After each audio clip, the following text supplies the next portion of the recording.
आप सभी जानते हैं, श्री कल्याण महाविद्यालय के वो पुरातन छात्रों से मुलाकात की एक सीरीज चल रही है। इसके दरमियान पुरानी यादें, पुरानी बातें, पुराने किस्सों को लेकर हम आपके बीच आते हैं। और इस बार हमारे बीच एक ऐसी शख्सियत है। यूँ तो कॉलेज से डॉक्टर निकले, वकील निकले और अन्य क्षेत्रों में निकलने वाली बहुत सारी प्रतिभाएं जिन्होंने समाज में, शहर का, देश का नाम रोशन किया है।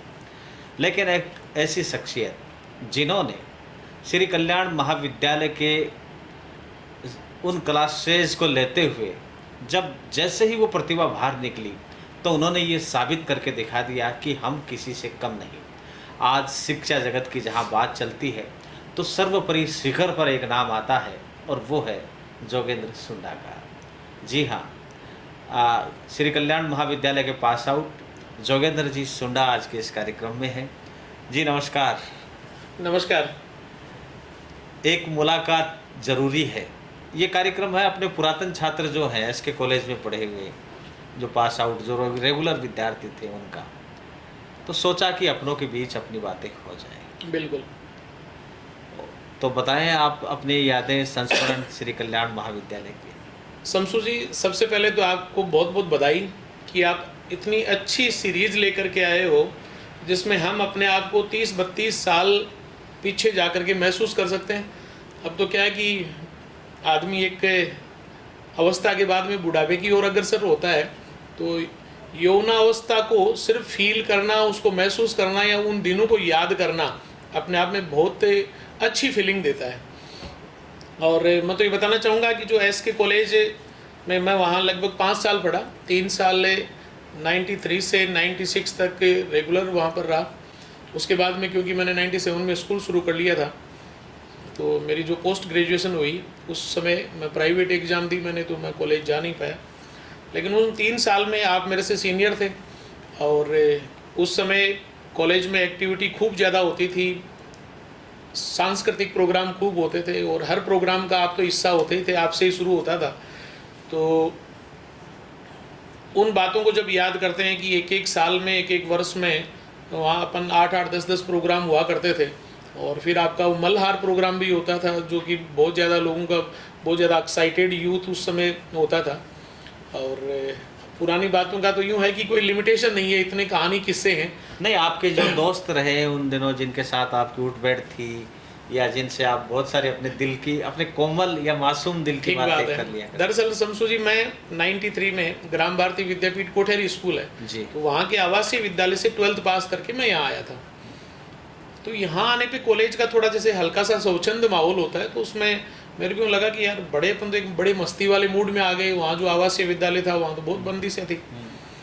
यहाँ मेरे 2-3-4 महीने के बाद में वो एक मारवाड़ी में कहावत है ना भाई, गुरबाणी गुरबाणी ढूंढ ले। हाँ। तो मेरी नेचर के से मेरे को 2-3 दोस्त मिले, जी जी। जिनमें एक महेंद्र था जो अभी सरकारी सेवा में अध्यापक है, एक बजरंग चारण जो अभी प्रिंसिपल है, एक निर्मल आर्य वो भी अभी प्रिंसिपल है। तो ये लोग मेरे को वहाँ मिले, 2-3-4 महीने में हमारी अच्छी दोस्ती हो गई। और फिर ये रहा कि मतलब रोजाना ये मान लो कि उन दोस्तों की वजह से ही कॉलेज जाना पड़ता था। क्लास का तो इंटरेस्ट था ही, लेकिन ये था कि यार घर बैठे हैं उसकी बजाय तो कॉलेज जाएंगे तो दोस्तों से तो मुलाकात होगी ना। और क्योंकि एस के कॉलेज में क्लासेज बहुत अच्छी लगती थी, लेकिन बीच में गैप आते थे। एक पीरियड का गैप आ गया, फिर एक क्लास हो गई, फिर गैप आ गया। तो उस समय जब गैप आता था तब दोस्तों से अच्छे खासी हमारी वो चलती थी, बढ़िया, मतलब उनसे गपशप का माहौल उनसे बना हुआ रहता था। उठा करके साइड में रख देना उसको। हाँ, तो ये अब मतलब याद आते हैं वो पल, कभी कभी याद आ जाते वो तो जो उस समय के किस्से हैं। अब वैसे तो क्या आपकी सीरीज है ज़्यादा लंबी नहीं होगी, लेकिन एक किस्सा बताता हूँ। जी स्वागत। जो कि अक्सर मैं मेरे बच्चों को, जब यहाँ स्कूल में भी कोई मोटिवेशनल सेमिनार होती है या जहाँ थोड़े यूँ गप्पे लड़ाने होते हैं ना बच्चों से मेरे को, उस समय भी मैं उन बातों का जिक्र करता हूँ। हुआ ये था कि मैं जब सेकेंड ईयर में पढ़ रहा था तो एक वाद विवाद प्रतियोगिता वहाँ पर हुई थी। क्या बात। हाँ। तो उसमें कोई अच्छा विषय था, उसमें मैंने भी मेरा प्रेजेंटेशन दिया। अच्छा, आपने वो एक तो पॉजिटिव होता था, एक नेगेटिव हाँ, होता एक था, हाँ, विचार कौन सा था वो आपका? तो मेरे को ये ध्यान नहीं है कि मेरे को तो ये भी पता नहीं कि वो विषय भी कौन सा था, लेकिन निसंदेह मेरे को ये आपका पॉजिटिव पक्ष हाँ में ही था, पॉजिटिव ही पक्ष रहा में होगा, था। क्योंकि मैं नेगेटिव हाँ, बात तो करता उस समय भी नहीं करता था। हाँ, बिल्कुल। तो उसमें फर्स्ट स्थान तो चंद्र प्रकाश महर्षि जो अभी प्रिंसिपल है, वो तो फर्स्ट पोजीशन पे रहे थे और मैं सेकंड आया था। अच्छा, तो अच्छा, मैं सेकंड जब आया तो मेरे को 251 रुपये का नगद पुरस्कार मिला। क्या बात है। 251 रुपये का जो ही नगद पुरस्कार मिला, तो जिन नामों का मैंने अभी जिक्र किया, उन दोस्तों ने मेरे को घेर लिया। हाँ। तो बोले यार इतने रुपए तुम घर ले जाके क्या करेगा? तो मुझे यार घर तो नहीं ले जाने, लेकिन मैं इसके लिए मैं कुछ कोई मोमेंट तो ऐसा लेना चाहता हूँ जिसमें इस वाद विवाद प्रतियोगिता का, जिसमें मेरे को कॉलेज लेवल पे सेकंड प्राइज मिला है, इसका नाम है, मैं उसके ऊपर लिख करके मेरे घर पे, मैं मेरे बेडरूम में जहाँ मैं रहता हूँ वहाँ लगाना चाह रहा हूँ। तो बोला कर ले, तो क्या दिक्कत है, क्या करेगा? तो मुझको यार एक दीवार घड़ी मेरे को खरीदनी है। तो बोला चलो खरीदते हैं। तो दीवार घड़ी कोई 100-125 रुपये की आई, हमने उस पर नाम वाम सब लिखवा लिया। तो बोला अब ये बचे हुए पैसे का अब क्या करेगा? तो मैंने कहा यार बचे हुए पैसे का तो आप बताओ। तो बोला यार हमें पेट भर के केले खिला दे। क्या बात है। तो उस समय देखो कितने अभाव में हम लोग जीते थे। बोले पेट भर के केले खिला दे। तो मुझे चलो डन। फिर उनमें से एक दोस्त बोला, बोला देख मैं बताऊंगा केले कौन से ठेले से ले। अच्छा, ये निर्मल बोला होगा शायद, है ना? हाँ निर्मल, मैं बताऊँ, हाँ निर्मल ने तो ये कहा कि मैं केले खिला दे। खाने पे जो खाने पे बड़ा फोकस था उसका। तो निर्मल शायद वो जयपुर रोड पे उनके हाँ जयपुर रोड पे उनके मकान है। आजकल वो वहाँ उधर है अपने लोटस वैली स्कूल के सामने जो है वो जलदारी नगर वाली जो कॉलोनी है, वहाँ पर उसने अपना रेजिडेंस बना लिया। तो फिर वो महेंद्र ने बोला कि भाई मैं बताऊंगा कौन से ठेले से लेना है। तो मुझे यार तू कैसे बताएगा? बोले यार मैं उस ठेले के सामने से रोजाना साइकिल लेकर के गुजरता हूँ, कॉलेज जाता हूँ, तो मैं देखता हूँ कि यार जिस दिन पैसे होंगे तो इस ठेले के केले जो हैं वो अपन पेट भर के खाएंगे। क्या बात। तो उस पे हम गए, वहाँ से हमने 5-7 किलो 8 किलो केले लिए होंगे और एकदम पूरे पेट भर के हमने तीनों चारों जनों ने केले खाए। तो उसके बाद में क्या हुआ, एक वो जो किस्सा मैं आपसे जोड़ करके इस बात को बता रहा हूँ, उससे इस घटना के 15-20 दिन बाद में एक आपके वहाँ देशभक्ति गायन प्रतियोगिता कॉलेज में हुई जी। कोई कॉलेज डिपार्टमेंट की तरफ से इस आई थी और नोटिस बोर्ड पे उसकी सूचना लगी कि इतनी तारीख को देशभक्ति गायन प्रतियोगिता है, उसमें ऐसे ऐसे नगद पुरस्कार है। तो वो जो मेरे तीनों जो मित्र थे वो मेरे पास आ गए। बोले यार इस तरह की प्रतियोगिता है, उसमें तुम भाग ले। तो मैंने कहा लेकिन मेरे को तो गाना नहीं आता। वो तो बोले यार तूने वाद विवाद प्रतियोगिता, तो वाद विवाद प्रतियोगिता थी, उसमें ऐसा कोई हो तो मेरे को दोबारा बता देना।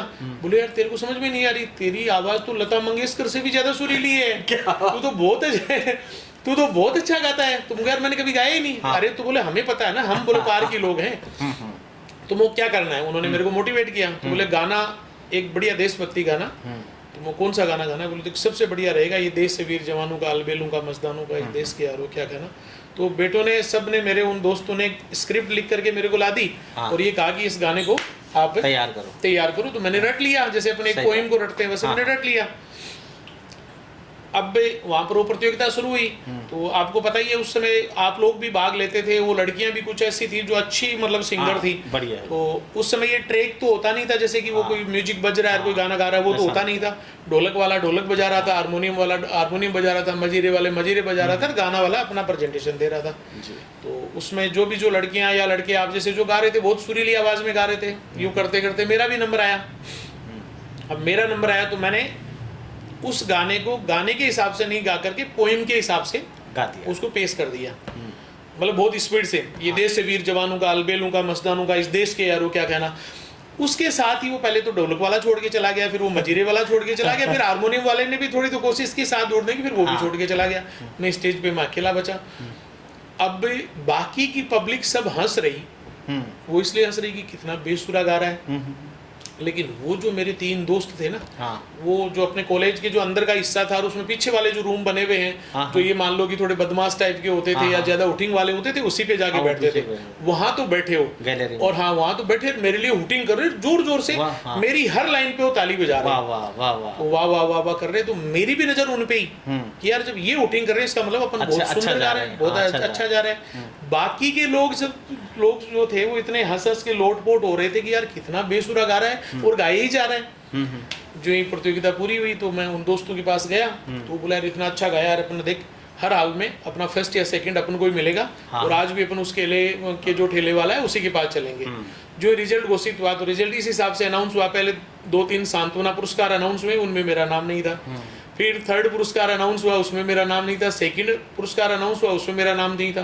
तो वो अपने आप में मेरी वोटिंग करने लग गया। मेरे भी वो कॉन्फिडेंस आ गया कि यार ये तीनों बता रहे हैं, इसका मतलब अपन फर्स्ट अपन ही आएंगे। फर्स्ट अपन ही आएंगे। फर्स्ट अनाउंस हो गया, उसमें भी मेरा नाम नहीं था। तो मुझे यार कहीं पर भी, तो उसके बाद में वो भी हंसने लग गए, बोले यार वो गाने वाला तेरा तालमेल सही बैठा नहीं। अब मैं मैडम जो जो अपने थी ना, वो जो जज मैडम जो बैठी थी वहाँ 2-3, उनके पास गया। वो मैडम मेरा इसमें कहीं जजमेंट में आपने नाम ही नहीं दिया, कम से कम सांत्वना पुरस्कार में तो देते मेरे। तो जो तकरीबन 20-22 जनों ने जो टोटल गाने गाए थे, उसमें सबसे कम नंबर वाला जो था ना, जैसे मान लो 20 में से अगर किसी को 1 या 2 नंबर मिले थे तो वो मैं ही था, सबसे लास्ट में मैं ही था। तो ये जो इस तरह के दोस्त, इनको आप नालायक कह सकते हैं, निकम्मे कह सकते हैं, या जिगरी कह सकते हैं। तो वो जो होते हैं, तो वो क्या काफ़ी फीलिंग से जुड़े हुए होते हैं, और वो आपको कभी भी दबाव में महसूस नहीं होने देते। इस तरह के बहुत सारे किस्से हैं, तो जो कि मतलब उससे उन दिनों को जब याद करते हैं तो ये फील होता है कि यार अपन 30 साल पीछे चले गए। तो दोस्तों, आपने देखा कि वो दिन हवा हुए जब पसीना गुलाब था, अब इत्र भी मलो तो बुए यारी नहीं आती। वो दोस्त महेंद्र, निर्मल, आज भी वो यही हैं, बजरंग। और वो जब ये सुनेंगे तो उन्हें एहसास होगा, लेकिन उन्होंने दोस्ती अंत तक निभाई। यानी कि वो 32-33 नंबर रूम के सामने गैलरी में बैठ के हुटिंग करना, अपने दोस्त का उपहास जब उड़ने की बारी आई तो उन्होंने कहा नहीं, वाह वाह, बहुत अच्छे। तो ऐसे दोस्त जीवन में ज़रूरी है। इसलिए आप सभी से गुजारिश है कि अपने दोस्तों के हाथों से हाथ मिलाए रखें, क्योंकि अब हम अगली बार किसी और के साथ रहेंगे। तब तक के लिए अपना ख्याल रखें। और जोगेंद्र जी, क्या कहना चाहेंगे आप श्री कल्याण महाविद्यालय? मैं यही कहना चाहूँगा कि श्री कल्याण महाविद्यालय के वो जो दिन थे वो बहुत सुनहरे थे।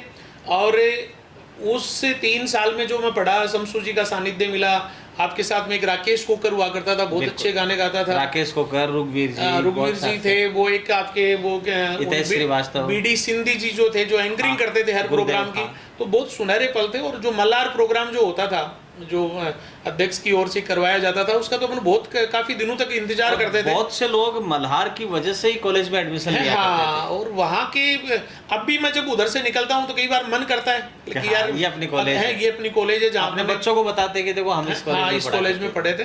तो वो जो सुनहरे दिन है, उनको सबको अपने अंतःकरण में रख करके और उन दिनों को याद भी करना चाहिए। उस समय के जो दोस्त हैं, जब भी मिलते हैं तो जब भी दुख सुख में उनके साथ अपन भी खड़े हैं, वो भी अपने साथ खड़े हैं। जैसे मैं बता रहा हूँ, मेरे तो उस समय के तकरीबन 15-20 लोग ऐसे होंगे जो आज भी मेरे साथ ही रहते हैं। साथ रहने का मतलब हर दुख की घड़ी में, हर सुख की घड़ी में वो साथ में मौजूद रहते हैं। वो एक अच्छा दौर था जिसको अपन शायद अपने जीवन के अंतिम समय तक याद रख पाएंगे। बिल्कुल। तो अब आपसे इजाज़त लेते हैं, और ये कहते हुए कि सितारों को महफूज रखना निगाह में, दूर तलक रात ही रात होगी। मुसाफिर हो तुम भी, मुसाफिर हैं हम भी, फिर किसी मोड़ पे मुलाकात होगी। अपना ख्याल रखिएगा। जय हिंद, जय भारत।